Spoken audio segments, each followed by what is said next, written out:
In Ukraine, hundreds of people demonstrated in the eastern city of Donetsk against Russian intervention in Ukraine. The protest on the evening of March 4th followed days of pro-Russian protests in Ukraine's south and east, where many residents are Russian speakers. Earlier this week, pro-Russian demonstrators occupied the government headquarters in Donetsk, but police later forced them to leave. In Russia, anti-war protesters gathered on the evening of March 4th near the Defense Ministry in Moscow.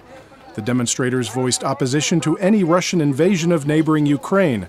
Security forces detained some protesters for holding an unauthorized protest.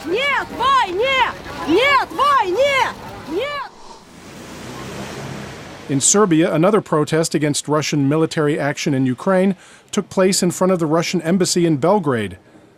The protest was held by the Women in Black anti-war group, which became known for its peace demonstrations during the conflicts of the 1990s in the former Yugoslavia.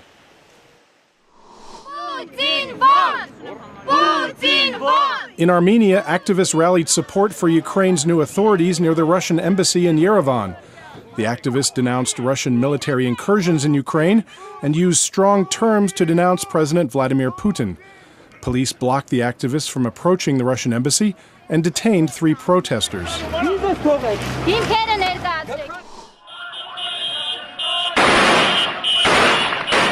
In Iraq, security forces and their pro-government tribal militia allies celebrated after taking control of a road in Anbar province from Islamist militants. The road, south of Ramadi, the capital of Anbar province, was seized after fierce battles with militants. Since the beginning of this year, Iraqi forces and their tribal allies have been battling al-Qaeda-linked groups for control of both Ramadi and the nearby city of Fallujah.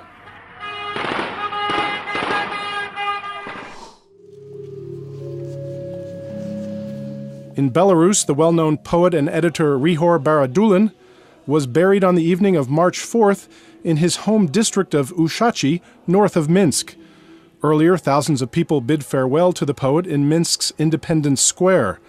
Baradulin, who died on March 2nd at the age of 79, had more than 70 publications, and his poems were translated into some 40 languages.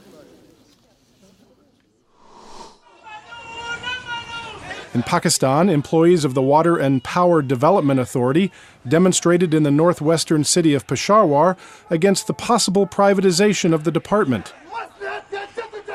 The Pakistani government is reported to be considering privatizing services, including the water department and the railways, which are thought to be losing money.